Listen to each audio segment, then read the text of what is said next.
Good day. I'm Professor Chris Frey. I'm an orthopedic surgeon, and I'm going to talk to you about intertrochanteric fractures of the hip joint. This is a very common fracture that happens on the hip and often affects elderly people. I'm going to talk about the choice of implant. I'm going to talk a little bit about anatomy. I'm going to talk about the difference in the different types of fractures. And I also discuss about possible failures or possible complications. So here on this slide you see a Hemi Pelvis with the right femur attached.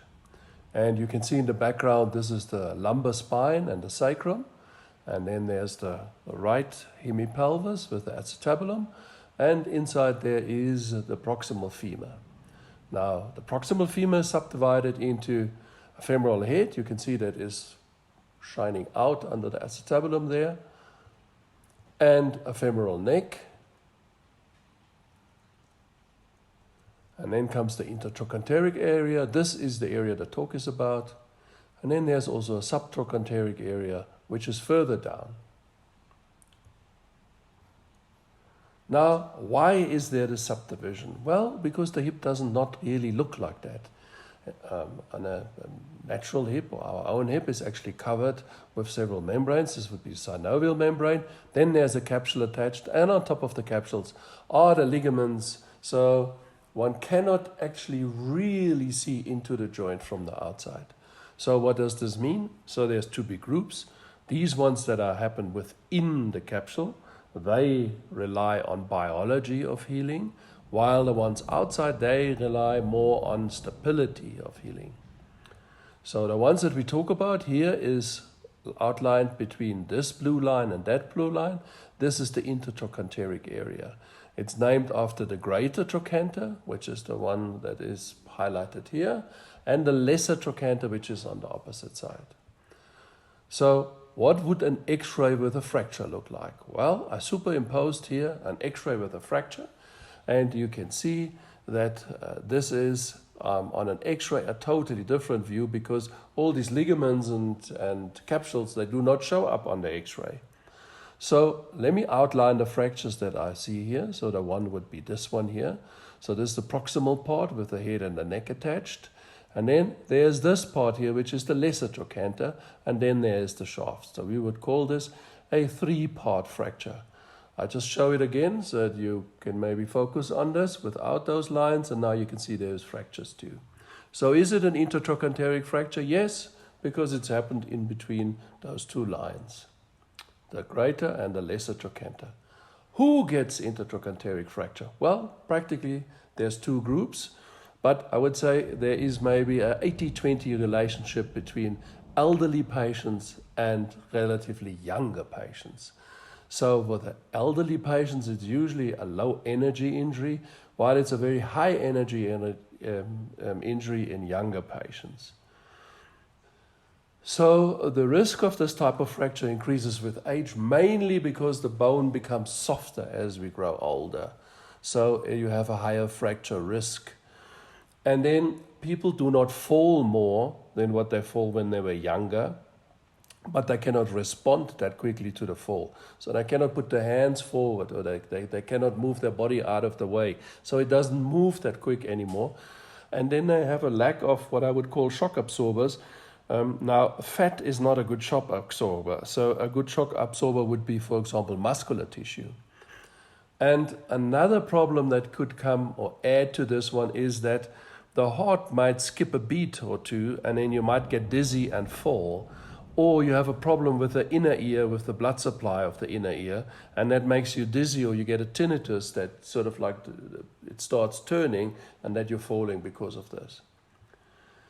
The high energy injury in the younger people, that is what I would call sort of like danger sports type of thing. Bungee jumping, parachuting, anything with high speed, motorbike or car races or anything like that. So this could be the category boys and toys, but there's also girls with toys. So it's for the younger people, high-speed injuries. What type of fractures are there? So I've got here three parts, and you can guess already it's three type of fracture. So the first one would be this one here, and that fracture would be called a two-part fracture. It's an intertrochanteric two-part fracture. We count just the fractures. So there's one proximal and one more distal, makes two parts. Then the next one would be a sort of like three-part fracture. Here on this one, you see there is the lesser trochanter also in a separate piece broken. And then the last one, that would be a so-called reverse obliquity fracture. Now, you can see that the fracture line is totally different. It's in a totally different plane because this fracture happens if you would fall on the left hip, but you actually break the right hip. So how does this happen? Well, maybe the right leg was trapped and it becomes now an abduction injury and then it fractures this way around. So the fracture lines are different.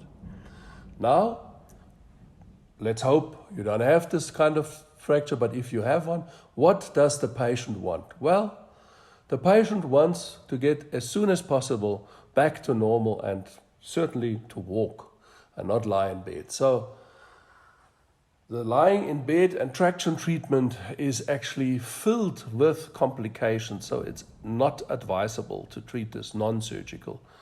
You lie forever in bed in a traction and you have got a magnitude of complications. So it's much better to take this through surgery, without a doubt. So what type of implants are available? Well, in orthopedic surgery, we have got this implant, that would be an external fixator. We've got this here, this is called a blade. So it cuts into the bone and it is then fixed with screws on the outside. This one here is a sliding hip screw. We're going to discuss this a little bit further. And then there is a golden device. So this is very similar to the one with the green background here. This has also a sliding screw, but it is with an intramedullary nail. We've got angular stable fixation. So this would be screws that engage in a plate and they actually lock in that plate. So they do not move anymore. They have got an angular stability. And then obviously there would be a hip replacement. So all of these may work, but we're going to look at two in specific. The one that is the sliding hip screw, and the other one is the one that has the sliding screw inside the nail. So how do they work? Well, there's a screw on either side, and that screw can move in a barrel, either attached to the plate or attached to the nail. So it can move up and down and compress the fracture. Let's have a look how this works. This, on the intertrochanteric fracture, here you have got a two-part fracture. We're going to first place the screw. So this is a well-placed screw. It's right in the middle of the femoral head. That's where it's supposed to be. And then we attach that barrel plate over it and fix it to the bone. Does it work? Like a dream come true. So if you start walking on that leg, then the compression is 90 degrees to the fracture line. This is what bone loves. There's no shear forces, and that works very well on these ones.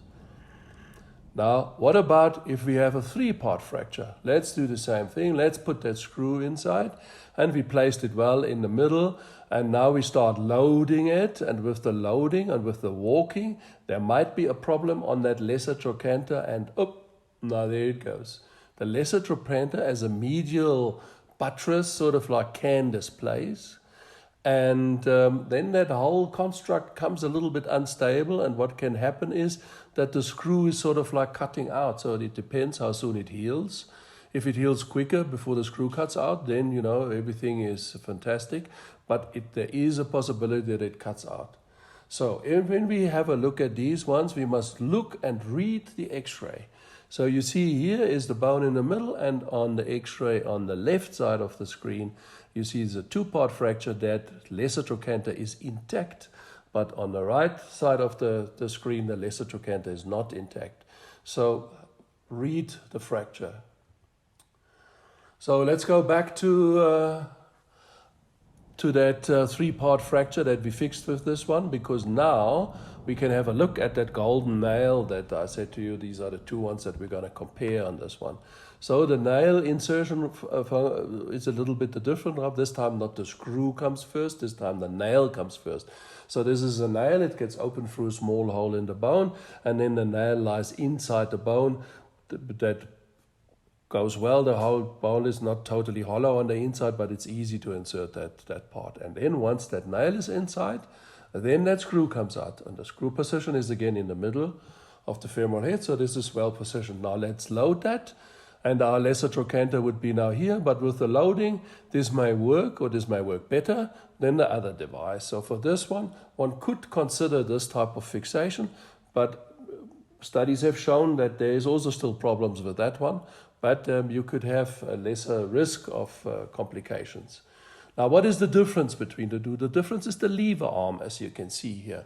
So if that hip gets loaded, somebody walks on it, and you get the lever arms. If the plate's fixed on the outside, then it's a relatively large or long lever arm.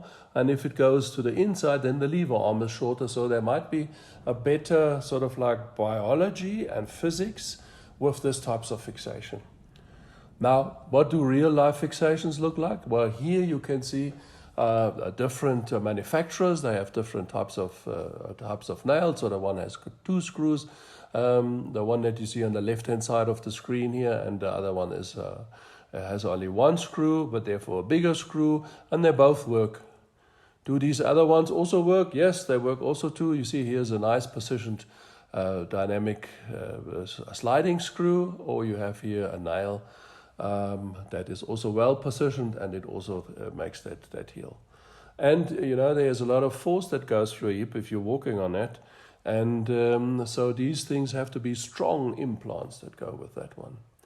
Now, the one fracture that we have forgotten to speak about was this reverse type of obliquity, where the fracture is sort of like going the other way. Now, this is definitely one where we cannot use this device, for the simple reason that the fracture is in the same area than what the load bearing is. So it just shifts it off. So that doesn't work. So for this reverse obliquity, you have to use this intramedullary device. That is the correct way of treating that fracture. And like I said before, this type of reverse obliquity is not that common. But it works, and it loads, and it is good. Now, the last thing, or the point that I still want to make about this is about this type of fixation here with the screw. So there's the screw, and this other one has sort of like a propeller type of blade. So people try to advance it and to make these things better, and the companies have new ideas, and they test that out because they want to become better and better and better. So this is already a very good screw, because it cuts in, but it also cuts out. So that means if you have to remove that screw, it actually backwards cuts out of the bone. So it's actually relatively easy to remove once the fracture is healed, if you decide that you would like to have it removed. Now, when we do a cut through here, so imagine one would take a saw and just cut through that part and then look at it once it opens it. So when we would look at it, you will see that this screw makes a relatively large hole in that cross section, while the other one has a relatively smaller diameter. And when you look closely, you could see that actually the bone is a little bit more compressed around this one. So this may work better. Has to be obviously proven that this is this would work better on someone, but it's a newer design, and it works well. Now, what makes the biggest difference in this type of fixation is that it is important where you put the screw. So this screw is right in the middle, but you could put the screw too high or too low or any different like this. And we didn't know at the beginning where the screw has to be, but we know now that the rule is that this screw must be closest, or the tip of the screw should be the closest to the apex of the femur. The closer it is, the better outcome you have. Doesn't mean that everything 100% works, but you've got a higher chance that it works out. So, thank you very much for listening. These are the things that I used. So I used a program called Pixelmator to get the implants for free or out so that I could move them, and then the 3D Medical, and I've done this on a Mac. Thank you very much.